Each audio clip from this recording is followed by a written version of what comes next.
is your tutor from Made Easy Biotechnology Education channel. Today we are going to deal with the chapter number 5 of biochemistry, that is purines and pyrimidines. Today we will see the part 2 of that chapter because we have already covered the part 1, which is an introductory lecture of purines and pyrimidines. Um, in the part 1 we have seen the purines and pyrimidines introduction and their structures as well.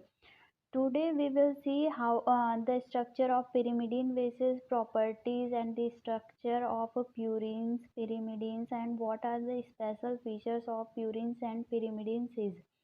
So आइए हम लोग देखते हैं structure of pyrimidine basis. हमने जो है सबसे पहले वाले लेक्चर में देख रखा है कि pyrimidines के स्ट्रक्चर्स कैसे बनते हैं। If you don't know how to draw the structure of pyrimidine, please watch the lecture number 1 part 1 of that series. So आइए देखते हैं हम लोग कि स्ट्रक्चर ऑफ pyrimidine बेसिस क्या होता है।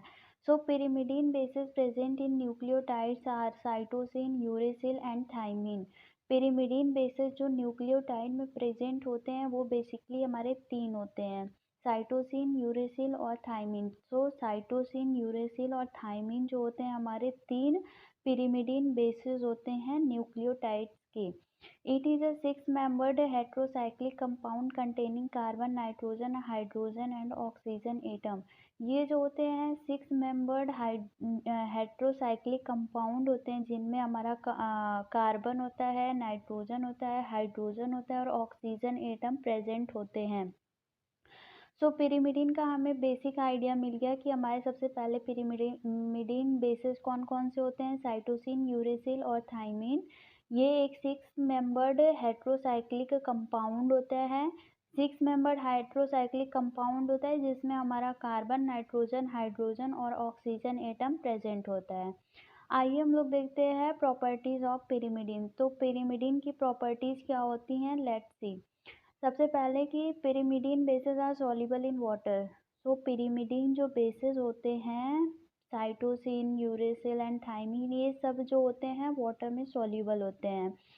It means they are soluble in water. फिर सेकेंड पॉइंट है हमारा, they absorb UV light at 260 nanometre. इसका मतलब ये है कि जो pyrimidine बेसिस हैं ये यूवी लाइट को एब्जॉर्ब करते हैं किस वेवलेंथ पर, 260 नैनोमीटर के वेवलेंथ पर। ये स्पेसिफिक वेवलेंथ है, इसी वेवलेंथ पर ही जो हमारे pyrimidine होते हैं वो यूवी लाइट को एब्जॉर्ब करते हैं। फिर हमारा थर्ड पॉइंट ये है, this property is use to detect and estimate the pyrimidine। इस प्रॉपर्टी का यूज़ करके हम लोग जो है डिटेक्ट करते हैं और pyrimidine को एस्टिमेट करते हैं। इसका मतलब ये है कि जो भी बेस हमारा यूवी लाइट को 260 नैनोमीटर पे एब्जॉर्ब करेगा तो इसका मतलब ये है कि वहाँ से हम लोग डिटेक्ट कर लेंगे कि ये जो है pyrimidine के ही बेसिस प्रेजेंट हैं। तो हम लोग डिटेक्ट और एस्टिमेशन ऑफ pyrimidine इस प्रॉपर्टी के थ्रू करते हैं। फिर हमारा फोर्थ पॉइंट ये है कि they are capable of forming the hydrogen bonds with other bases. जो pyrimidines होते हैं ये जो है हाइड्रोजन बॉन्ड बनाने के योग्य होते हैं दूसरे बेसिस के साथ। It means they have capability to form the hydrogen bond with the other bases. फिर हमारा नेक्स्ट पॉइंट है, they exhibit the keto enol tautomerism. ये जो होते हैं जो pyrimidines होते हैं वो कीटोइनॉल टॉटोमेरिज्म को शो करते हैं। फिर जो हमारा नेक्स्ट पॉइंट है, the melting point of the pyrimidine is 20 to 22 degree Celsius.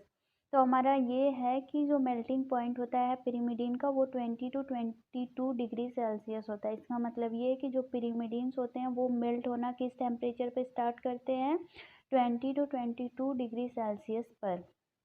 I hope you will clear about all that topic. After that we will see the structure of a pyrimidine. So pyrimidine is a simple aromatic ring composed of 2 nitrogen atom and 4 carbon atom with a hydrogen atom attached to each other. So pyrimidine एक simple aromatic ring होती है जिसमें हमारा 2 nitrogen का atom present होता है, 4 carbon का atom present होता है और 4 कार्बन एटम प्रेजेंट होते हैं along with the hydrogen atom attached to each carbon atom. तो हमारा 4 कार्बन और 2 नाइट्रोजन एटम प्रेजेंट होता है, कार्बन के साथ हमारा हाइड्रोजन वैलेंसी को कंप्लीट करने के लिए अटैच होता है। फिर साइटोसिन का स्ट्रक्चर, हमारा साइटोसिन जो हमारा पिरिमिडीन होता है, इस जो हमारी रिंग होती है इसमें 1 और 3 पोजीशन पर हमारा नाइट्रोजन जुड़ा होता है। तो जब हम लोग जनरल स्ट्रक्चर ऑफ पिरिमिडीन में at 6 carbon atom and 2 carbon atom, जब 6 वाले कार्बन एटम पर हम लोग अमीन ग्रुप अटैच कर देते हैं तो ये हमारा, और 2 वाले कार्बन एटम पर जब ऑक्सीजन ऐड कर देते हैं तो ये हमारा जो होता है साइटोसिन होता है। फिर इसके बाद हमारा यूरेसिल कैसे बनता है, जो जनरल स्ट्रक्चर होता है हमारा पिरिमिडीन का, जब उसमें हम लोग दूसरे कार्बन और छठवें कार्बन एटम के कार्बन एटम पर जब हम लोग ऑक्सीजन एटम को अटैच कर देते हैं तो ये हमारा जो होता है यूरेसिल बनाता है। फिर जब हमारा थाइमिन, थाइमिन का स्ट्रक्चर यूरेसिल के बराबर के जैसा ही होता है, मतलब सेम यूरेसिल के जैसा होता है, लेकिन हमारा थाइमिन में जो है 5वें कार्बन एटम पर जो है मिथाइल ग्रुप अटैच होता है। फिर आइए हम लोग देखते हैं प्यूरिन बेसिस को। Purine basis structure and properties. तो सबसे पहले हम लोग देखते हैं कि स्ट्रक्चर ऑफ प्यूरिन बेसिस क्या होते हैं। सबसे पहले प्यूरिन बेसिस जो हमारे होते हैं न्यूक्लियोटाइड्स के, वो कौन कौन से होते हैं, adenine and guanine. So purine contains the heterocyclic ring system. Purines जो होते हैं हेट्रोसाइक्लिक रिंग सिस्टम कंटेन करते हैं। Fusion of pyrimidine ring with the imidazole ills purine ring. जो हमारा अगर हमारा पिरिमिडीन रिंग और इमिडाजोल एक दूसरे के साथ फ्यूज कर जाएं तो हमारा प्यूरिन रिंग जो है बनती है। फिर xanthine and hypoxanthine are also purine bases. जो जैंथीन और हाइपोजैंथीन होता है ये भी प्यूरिन बेसिस ही होते हैं, but they are found rarely. Now we will see the purine bases present in nucleic acids are adenine and guanine। जो purine bases nucleic acid में present होते हैं वो basically हमारे adenine और guanine होते हैं। Other purine bases are hypoxanthine and xanthine। और जो हमारे rarely जो purine bases जो पाए जाते हैं उसमें हमारा hypoxanthine और xanthine है।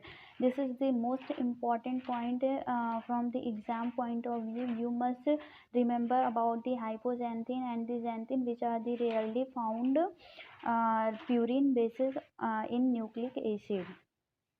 फिर इसके बाद हमारा है they are, it means hypoxanthine and xanthine intermediates in the formation of adenine and guanine nucleotides.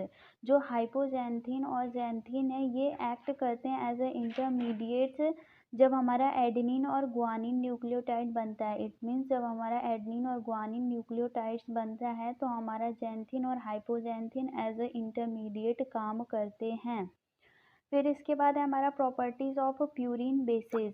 हमारी प्यूरिन बेसिस की कौन कौन सी प्रॉपर्टीज है, जैसे हम लोगों ने देखा था कि पिरिमिडीन बेसिस की क्या प्रॉपर्टीज होती हैं, उसकी मेल्टिंग पॉइंट क्या होती है, वो किस में सॉल्युबल होता है, किस वेवलेंथ पर वो यूवी लाइट को एब्जॉर्ब करता है, ये सारी प्रॉपर्टीज। तो यही सब प्रॉपर्टीज हम लोग देखेंगे अब प्यूरिन बेसिस की।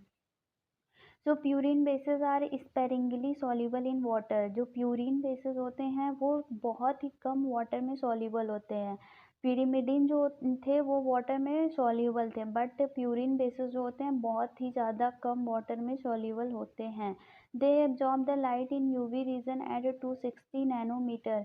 ये जो होते हैं यूवी रीजन में लाइट को एब्जॉर्ब करते हैं एट 260 नैनोमीटर। पिरिमिडीन और प्यूरिन का ये प्रॉपर्टीज जो है सेम है, दोनों ही जो होते हैं एब्जॉर्ब करते हैं लाइट को यूवी रीजन में एट 260 नैनोमीटर। 260 नैनोमीटर में यूवी रीजन में जब लाइट एब्जॉर्ब करता है तो इसके कुछ डिसएडवांटेजेस भी होते हैं, क्योंकि हमारा यूवी लाइट जो होता है लीथल होता है। It means it cause cancer और अदर डिजीजेज। सो अगर कोई भी चीज़ अगर यूवी रीजन में होती है तो यूवी रीजन से जो भी लाइट हमें मिलती है वो बहुत ही ज़्यादा डिसएडवांटेजियस होती है, क्योंकि जो यूवी लाइट होती है वो लीथल होती है। It means they are dangerous and it may cause the cancer and other diseases. फिर थर्ड पॉइंट है they are also capable of forming the hydrogen bond As the pyrimidine also form the hydrogen bond, purines bases are also capable of forming the hydrogen bond. So purines and pyrimidines दोनों ही जो होते हैं हमारे hydrogen bond बनाने के लिए capable होते हैं। अब देखते हैं हम लोग जो मेल्टिंग पॉइंट होती है प्यूरिन की, ये होती है 241 डिग्री सेल्सियस, और यही हम लोगों ने पिरिमिडीन का देखा था, वो था 20 to 22 डिग्री सेल्सियस। तो मेल्टिंग पॉइंट प्यूरिन की जो होती है वो 241 डिग्री सेल्सियस होती है। अब हम लोग इम्पॉर्टेंट पॉइंट्स नोट में देखते हैं। Catabolism of purine result in the production of uric acid. जब हमारा प्यूरिन का कैटाबोलिज्म होता है, मतलब जब हमारा प्यूरिन कैटाबोलाइज होता है, तब हमारा यूरिक एसिड का प्रोडक्शन होता है। तो it means catabolism of purine से result in the production of uric acid. और ऐसे ही जब हमारा पिरिमिडीन का कैटाबोलिज्म होगा तो ये प्रोड्यूस करेगा CO2, beta amino acids and ammonia. So these are very important points for 1 marker question.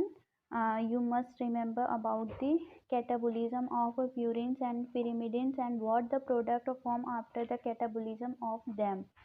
After that, now we will see what is the nucleotide biosynthesis.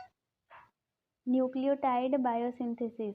So nucleotide biosynthesis का मतलब ये है कि हम लोग किस तरीके से जो है न्यूक्लियोटाइड की बायोलॉजिकली किस सिंथेसिस करते हैं। So it is a synthesis of nucleotide biologically known as nucleotide biosynthesis.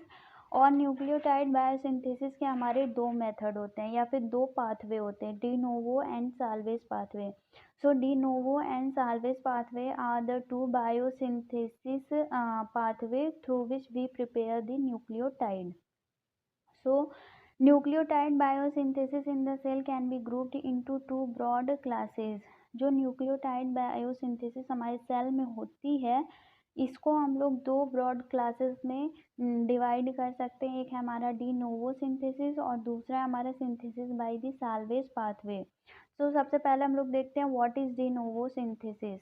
D novo synthesis it is basically synthesis from scratch और दी फ्रेश सिंथेसिस। सो डी नोवो सिंथेसिस जो होती है सिंथेसिस स्क्रैच से synthesis होती है या फिर फ्रेश सिंथेसिस होती है।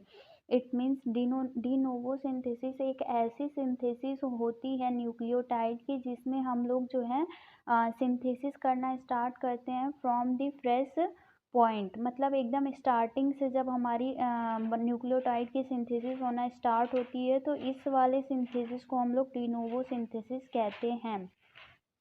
फिर it is a biochemical pathway in which nucleotides are synthesised newly from simple precursor molecule. ये एक बायोकेमिकल पाथवे है जिसमें न्यूक्लियोटाइड जो होता है सिंथेसाइज, इसमें न्यूली सिंथेसाइज होता है हमारा nucleotide from simple precursor molecule. So simple precursor molecule से हमारा न्यूली न्यूक्लियोटाइड सिंथेसाइज होता है बायोकेमिकल पाथवे से। इस होल प्रोसेस को हम लोग जो है डी नोवो सिंथेसिस कहते हैं। Now we will see what is salvage pathway. तो salvage pathway it is basically recycling pathway. जैसे कि हमारा डी नोवो सिंथेसिस हमारे स्टार्टिंग से जब प्रिपरेशन को स्टार्ट करते हैं न्यूक्लियोटाइड को, तो उसको डी नोवो सिंथेसिस बोलते हैं। लेकिन अगर हम लोग रिसाइकलिंग पाथवे मतलब स्टार्टिंग से नहीं, कहीं बीच से अगर हम लोग साइकिल को स्टार्ट करें और न्यूक्लियोटाइड की सिंथेसिस को करें, तो ये हमारा कहलाता है salvage pathway. Use to recover the bases and the nucleosides form during the degradation of RNA and DNA। तो साल्वेज पाथवे का यूज़ हम लोग करते हैं बेसिस को रिकवर करने के लिए, न्यूक्लियोटाइड्स को रिकवर करने के लिए, जो कि हमारा RNA और DNA के डिग्रेडेशन के टाइम पर बना होता है। सो RNA और DNA के डिग्रेडेशन के टाइम पर जो हमारा बेस और न्यूक्लियोटाइड बना होता है, उनको रिकवर करने के लिए हम लोग जो है साल्वेज पाथवे का यूज़ करते हैं, और इसका यूज़ करके हम लोग जो है न्यूक्लियोटाइड की सिंथेसिस करते हैं। So I hope every point will be clear to you. If you have any doubt, please mention in the comment section. Today we have seen the structure of pyrimidine bases, properties of pyrimidine, structure of pyrimidine, purine bases structure and properties, properties of purine bases, nucleotide biosynthesis, de novo synthesis, and salvage pathway. We have seen only the definition of the de novo synthesis and salvage pathway. अभी हम लोग इनकी cycle को अच्छे से पढ़ेंगे आगे। अभी इनकी साइकिल्स हैं। यहाँ पर सिर्फ हम लोग जो है डेफिनेशंस देखे हैं which are only for 1 marker question. So I hope everything will be clear to you. Thank you so much for watching. Keep sharing and keep liking the video, and also keep supporting. Thank you so much. Take care. Bye.